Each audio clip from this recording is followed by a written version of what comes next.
It does not appear. There we go. We are live. We are live. We are live. Good morning, everybody. Good morning. Good morning. Good morning. How you all doing today?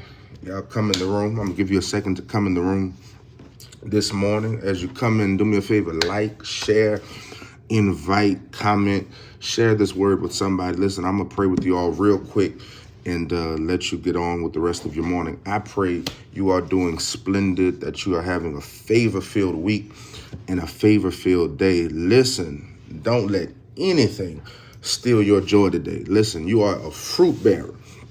You are a child of God. Can't nothing steal your joy. I can hear the old church saying, this world didn't give it to me, and the world can't take it away.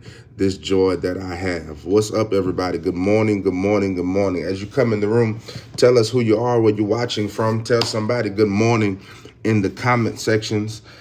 Tell somebody it's good to see you. Come on, we're building a digital community here, building a prayer family, a community of faith, of prayer. How many of you know prayer is the most important thing? Prayer is the key. Ain't that what we say in church? Prayer is the key. But what? Faith unlocks the door. Prayer is the key, but faith unlocks the door.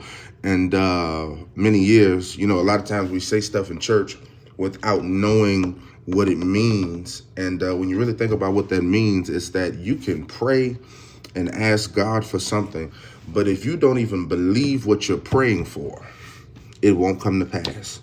If you don't believe what you're saying sincerely in your heart, it will not come to pass. But I'm praying over you and I'm speaking over your life that everything you're praying for, you start to believe it. Don't just pray for better mannered children. Believe it. Don't just pray for a better marriage, a better relationship. Believe it. Don't just ask God to strengthen and increase your finances. You got to believe it. Don't just ask God to make your church a better church. You got to believe it, because you can say all of the words that you want to say, but if you don't mean it from the heart, if it's not spoken in love, if it's not done in love, listen, the Bible says, man looks on the outer appearance. Man looks on the countenance. But what does God look at? Can I get a witness here this morning? What does God look at? Somebody tell me in the comment section. What does God look at? God looks at the posture of your heart. You can be 6 feet tall, handsome, good looking. You can be 5'5", the finest woman on the land. But if your heart is not in the right place, God says that means nothing. Your looks don't move me. How you dress does not move me, but the posture of your heart is what moves me. How do you treat the least, the lost, and the left out? How do you trust me when you can't trace me? How do you serve even when you're suffering? How do you communicate with others while you're carrying your cross? Do you carry your cross daily? Can I get a witness here this morning? It takes trust to walk out this God thing. It takes insurmountable amounts and mountains of trust to stay faithful and committed to God. But if we trust in everything else, why not trust in God?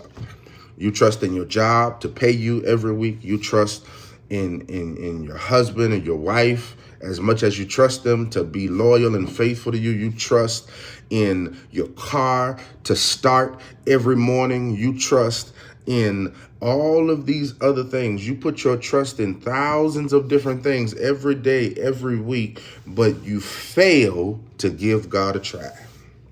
Lord have mercy. Somebody say, give God a try. Give God a try. Even if you're catching this on the replay, I love for y'all to build a culture here of taking notes. I love taking notes now. Even growing up, have found the importance of taking notes, because you have to go back and see what God has already said, what God has already spoken over your life. He's called you to trust him. I told you yesterday that he is inviting you to trust him, because God is not going to force us to do anything. God is not going to force you to follow him. He's not going to force you to do what he says, but he simply is going to offer you the invitation. And it is your job to accept the invitation. God says, I can invite you to the party all I want. I can promote the party. I can tell you who's going to be at the party. But if you don't show up for yourself, I wish I had a witness here this morning. What do we say in church? I'm not talking about what my grandmama told me. Lord have mercy. I'm not talking about what my daddy talking about. I'm not talking about what my grandfather was talking about. I'm talking about what I know for myself. Thank God they brought me to the well. Thank God they brought me to the water. But each and every single person has to make the decision to trust God for themselves, because your salvation does not get me saved.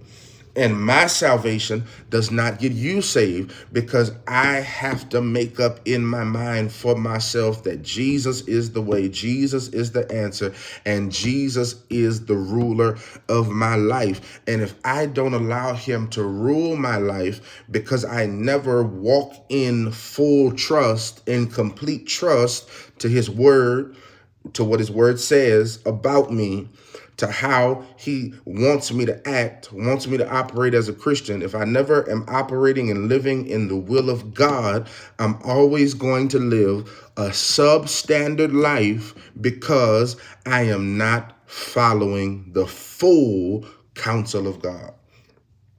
You will always live a substandard life because you put more trust in your capabilities than in